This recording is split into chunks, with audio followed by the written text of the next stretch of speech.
Hi everybody, and welcome to another part of the JavaScript tutorials. And in this part we're going to introduce async awaits and how async functions work. So we generally use async functions when we want to put a promise inside of that function, and we use await for waiting for that function to happen. So right over here we have a very simple async function without await, and let's see how it works. So we've defined a kind of a function without any kind of waiting for that function to happen. So it's a kind of a promise, however we don't have a promise inside of it. So here we've defined the async function this way, and we've made it equal to get message as a variable, and then we've used the dot then structure which we used on the promises to wait for this async function to happen, and then console the message to the result to the log. So let me run this as the live server, and let's see what happens. So here it says check the console, and as you can see, hello world as a message appears right over here. So this is a very simple kind of a async function. Notice that this is no different than other functions, but we generally use it when we want to put a promise inside of it. However, this one has no promise. This is just a way of showing how the syntax is written for the async function. So in the example number 2 here, we have a different kind of example. However, the front end is the same, but we log something to the console. Here we're going to see how we write await, how we write promise inside of the async function, and how the sequence of activating this function works.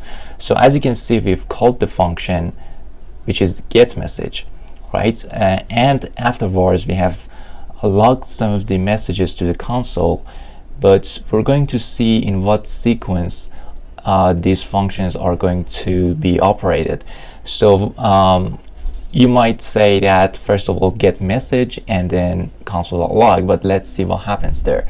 So let's get into the function, which is the async function, and here we've got a promise. So we've made it equal to my promise as a variable, and then we've got a promise with resolve and reject. So there's a set timeout inside of it to simulate some kind of a process that takes time to finish, and it has a 1 second time for saying hello world, and then it will wait for the promise to happen. So let x equals to await my promise. This is the same as calling a promise and writing that promise dot then, and then wait for the process to finish. So here we've logged it to the console, and then after you call the get message variable, which is the async function, it will wait for the process to happen in 1 second, and it will log x to the console.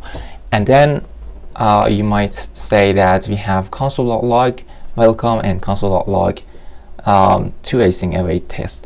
But actually what happens here, because it takes 1 second for this promise to finish because we have await, then first of all we have console.log welcome, console.log to async await test, and then we will have the message which is hello world appearing on the console. So let's see if that will happen. So let's run this with the live server, and let's check the console here. And as you can see, first of all we have welcome, right? And then we have to async await test, and after all we have hello world, right?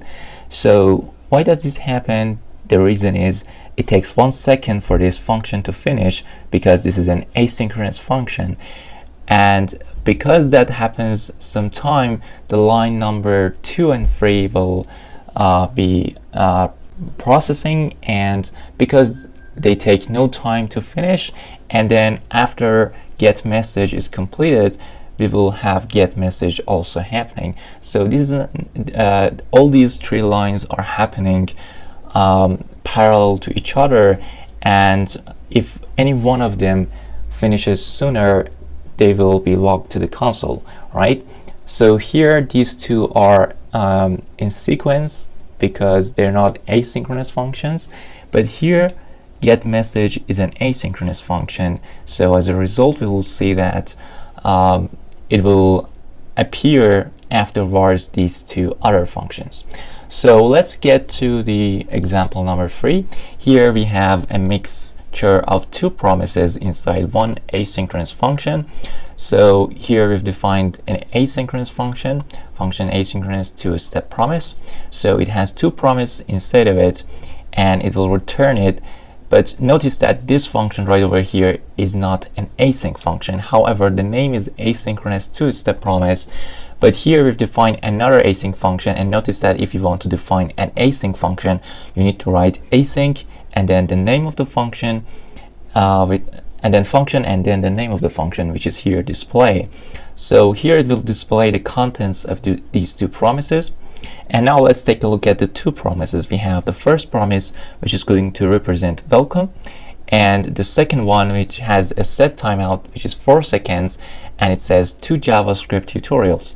So first of all, we have welcome, and after 4 seconds, we have 2 JavaScript tutorials. So it takes some time for this function to finish, and then we have an async function which awaits for the asynchronous function, which is this one, to finish, and then it will log the data to the console, right?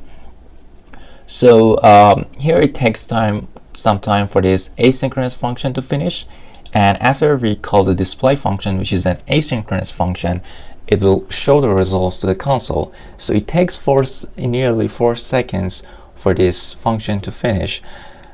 So let's run this with the live server, and let's inspect the elements. And now after 4 seconds, we'll have the array welcome to JavaScript tutorials. And notice the time that it takes for these 2 JavaScript tutorials is 4 seconds, and that's why the array appears after 4 seconds. But what if we remove this await here and save this? So what happens right over here is that here we will have the promise just spontaneously. Let me also make this a bit smaller for easier working. So let me save this, Control save, and as you can see, promise appears spontaneously and instantly, but we will have the array inside of it, and as you can see, it's written pending because it does not have await. And notice that this is a promise. Because this is a promise, it needs await, and so as a result, we're seeing the promise, we're not seeing the array. However, the array appears after some time. So here, if I write await and save this, as you can see, nothing appears instantaneously, but after 4 seconds, we will have the array instead of the promise. So if you write await instead of the array, actually instead of the promise, it will show the array itself. So this is really important to use await when you want to wait for promises. So let's remove this once again, save this, and as you can see, instantaneously we will have the promise, and we will have the contents of the array inside of the promise. So that's generally how async await works. However, we have not had the real world examples. We will have them in the future tutorials, but here we've taught you the way asynchronous functions work and how to write them and the different forms of writing async await. Also, let's try the console log here. So let's log something to the console, such as, for example, another hello. So here I can say hi, and let's save this. And as you can see, actually here I need to write await as well, await, and save this. And as you can see, hi appears before the display, and the reason is we have asynchronous function with a specific amount of time that it takes for it to finish. So that's why the console log hi appears at first, and then display will be run. So that's it for this part of the tutorial, and until the next one, goodbye.